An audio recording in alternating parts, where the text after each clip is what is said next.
नमस्कार। जय भीम साथियों, दैनिक दस्तक पर आपका स्वागत है। मैं हूं आपका host JP Gautam. Bharatiya Janata party और कांग्रेस पार्टी, ये वे दो पार्टियां हैं जिनको इस देश पर सबसे लंबे समय तक राज करने का सौभाग्य प्राप्त हुआ है और इस देश की जनता ने इन दोनों पार्टियों के नेताओं पर अपना भरोसा भी जताया है।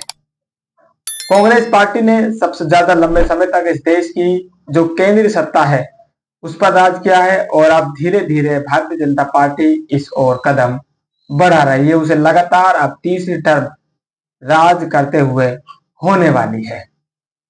लेकिन जनता के लिए क्या बदला? क्या इन दोनों की सोच अलग है? क्या इन दोनों को जो विचारधारा है वो अलग है? और क्या ये दोनों वास्तव में जनता के हित की बात करते भी हैं या सिर्फ चुनावी स्टंटबाजी बनकर रह जाती है?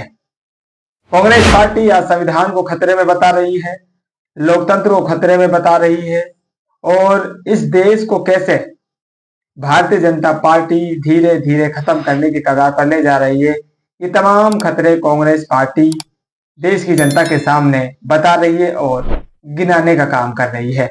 लगातार संविधान को उसने अपना ढाल बनाया हुआ है और संविधान की आड़ में वो भारतीय जनता पार्टी को कोसने में लगी हुई है।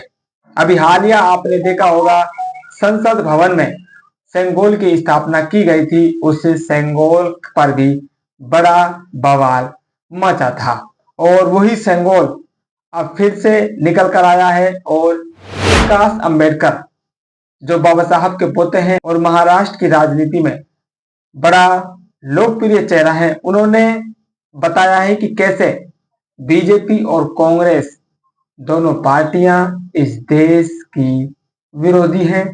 वो बौद्ध समाज की विरोधी हैं और बहुजन समाज को कैसे ये दोनों पार्टियां बर्बाद करने पर तुली हुई हैं। सबसे पहले उन्होंने बीजेपी के बारे में बताया है कि बीजेपी कैसे इस देश के संविधान के खिलाफ काम कर रही है और फिर उन्होंने बताया कि कांग्रेस ने भी इस देश के साथ, इस देश के संविधान के खिलाफ कैसे काम किया है। बीजेपी के बारे में वो बताते हैं, संगोल की घटना मैंने आपको बताई, संगोल के बारे में वो बताते हैं।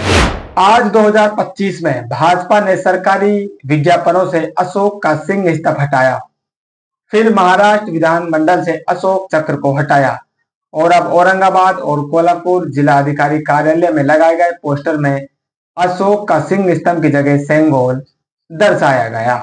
प्रकाश अंबेडकर जी ने बाकायदा वो सबूत भी दिए हैं कहां पर भारतीय जनता पार्टी इस देश के प्रतीकों के साथ, इस देश की जो पहचान है उसके साथ गलत काम करने का प्रयास कर रही है और उसको धीरे धीरे बदलने का प्रयास भी वो कर रही है। सेंगोल का उन्होंने उदाहरण दिया, आप विज्ञापन अपनी स्क्रीन पर देख सकते हैं जिस विज्ञापन की वो बात कर रहे हैं। और औरंगाबाद और जो दूसरा जिला उन्होंने नाम लिया कोल्हापुर, उन कोल्हापुर में भी उन्होंने जो अशोक स्तंभ हटाने की बात कही है उसका भी फोटो आप देख सकते हैं। दोनों फोटो आपकी स्क्रीन पर है। इन्हीं सबूतों के साथ वो बता रहे हैं कि बीजेपी कैसे इस देश की जो पहचान है उसको मिटाने के लिए काम कर रही है। क्या ये संविधान विरोधी, देश विरोधी कार्य नहीं है? सवाल है साथियों, जवाब आपको देना है।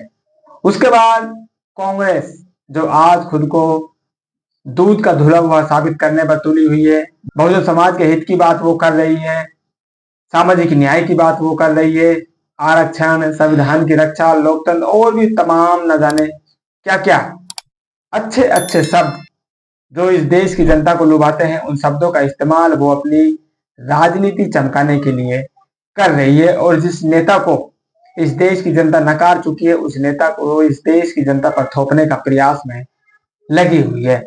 वो बताती है कि इसकी शुरुआत बीजेपी ने नहीं की है बल्कि कांग्रेस पार्टी ने ही इन सब प्रतीक चिन्हों का अनादर और इनको बदलाव करने की शुरुआत कांग्रेस पार्टी ने ही की है। सबसे पहले वो बताते हैं अशोक चिन्ह। अशोक सिंह के बारे में वो कहते हैं, अशोक का सिंह स्तंभ मौर्य साम्राज्य के महान बौद्ध सम्राट अशोक द्वारा बनवाया गया था और आजादी के बाद अशोक का सिंह स्तंभ भारत के राष्ट्रीय प्रतीक के रूप में अपनाया गया। बाबा साहब ने अशोक का सिंह स्तंभ राष्ट्रीय प्रतीक के रूप में राष्ट्रीय ध्वज में अशोक चक्र को गहरे नीले रंग में अपनाने में बहुत बड़ी भूमिका निभाई थी। दोनों बुद्ध की शिक्षा और धम्म के प्रतीक हैं।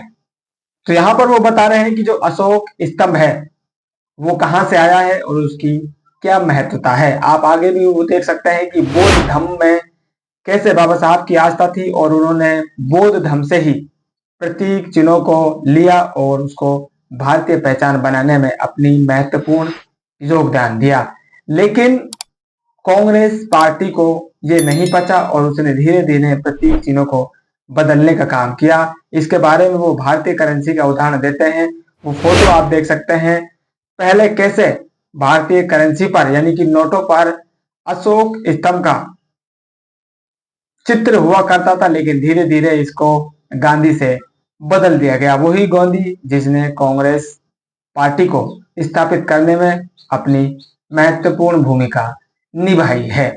वो बाकायदा समय का भी जिक्र करते हैं। वो कहते हैं कि 1969 जन्म शताब्दी पर पहली बार गांधी का चित्र जो है वो नोट पर छपा। उसके बाद 500 के नोट पर 1987 में गांधी को लगाया गया और 1996 से लगातार आप देख रहे हैं कि भारतीय नोटों पर गांधी का जो फोटो है वो छपा हुआ आ रहा है। और वो बाकायदा वो करेंसी भी आपको दिखा रहे हैं। दोबारा आप वो करेंसी नोट देख सकते हैं।